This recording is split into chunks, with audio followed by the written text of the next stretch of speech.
എങ്ങോട്ടാ ഇപ്പോൾ പോകണമെന്ന് ചോദിച്ചു കഴിഞ്ഞാൽ നമ്മൾ കോഴിക്കോടുള്ള ഡെക്കാത്ലോൻ്റെ ഷോറൂമിലേക്കാണ് പോകുന്നത്. അവിടെ ഓഫേഴ്സും കാര്യങ്ങളും ഉണ്ടല്ലോ. അപ്പോൾ നമ്മൾ എന്താണെന്നൊന്ന് നോക്കിയിട്ട് വരാം. അപ്പോൾ നമ്മൾ പോയപ്പോൾ ഒരു ബോൾ നമുക്ക് നിർബന്ധമാണ്. അവിടെ പോയി കഴിഞ്ഞാൽ പിന്നെ ഡെക്കാത്ലോണിൽ പോയി കഴിഞ്ഞാൽ കുട്ടികളുണ്ട് വെച്ചാൽ ബോൾസും ബാറ്റും കാര്യങ്ങളും.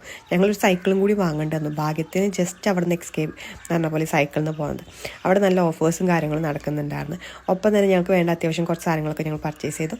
ഇനിയാണ് ട്വിസ്റ്റ്. ഈ ബില്ലിങ് ഞാനിവിടെ കേരളത്തിൽ അധികം എവിടെയും കണ്ടിട്ടില്ല കേട്ടോ. അപ്പം നമുക്ക് ആവശ്യമുള്ള സാധനങ്ങളെല്ലാം നമ്മൾ വാങ്ങിക്കഴിഞ്ഞാൽ ഇതുപോലെ നമുക്ക് ഓരോന്ന് അതിൽ ഡ്രോപ്പ് ഇട്ട് കഴിഞ്ഞാൽ നമുക്ക് അതിൻ്റെ ബില്ലും കാര്യങ്ങളും വരും. അവിടെ നമ്മളെ മൊബൈൽ നമ്പർ ആഡ് ചെയ്തു, കാർഡാണോ ക്യാഷാണോ എങ്ങനെയാണെന്ന് വെച്ചാൽ നമുക്ക് ഗൂഗിൾ പേ എല്ലാം യൂസ് ചെയ്യാം. അത് നമ്മൾ പ്രൊസീഡ് ചെയ്ത് കഴിഞ്ഞാൽ നമുക്ക് ആ സാധനം പർച്ചേസ് ചെയ്യാം. എക്സ്ട്രാ നമുക്ക് വേറെ സ്റ്റാഫുകളോ ആരും നമുക്ക് ആവശ്യമില്ല. അതിൽ വാളറ്റ് വേണം, അതല്ലെങ്കിൽ തന്നെ കവർ വേണം, ബാഗ് വേണം, എല്ലാം നമുക്ക് അതിൽ ആഡ് ചെയ്ത് പർച്ചേസ് ചെയ്യാം. ഞാൻ ഫസ്റ്റ് ടൈമാണ് ഇത് ഞാൻ ഡയറക്റ്റ് ചെയ്യുന്നത്. എനിക്കപ്പോൾ ഭയങ്കര ഇഷ്ടപ്പെട്ടു. ഞാൻ പുറത്തെല്ലായിടത്തും കണ്ടിട്ടുണ്ട്. ഒരു തവണ ഞങ്ങൾ ബാംഗ്ലൂർ പോയപ്പോൾ അവിടുത്തെ ഡെക്കാത്ലോൺ ഞാൻ ഈ ഷോപ്പിംഗ് ചെയ്തിട്ടുണ്ട്. പക്ഷേ കേരളത്തിൽ ഞാൻ ഫസ്റ്റ് ടൈമാണ് ചെയ്യുന്നത് കേട്ടോ.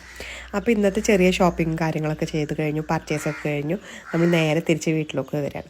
അപ്പോൾ എന്താണ് എല്ലാവർക്കും ഹാപ്പി ഡേ. Thank you.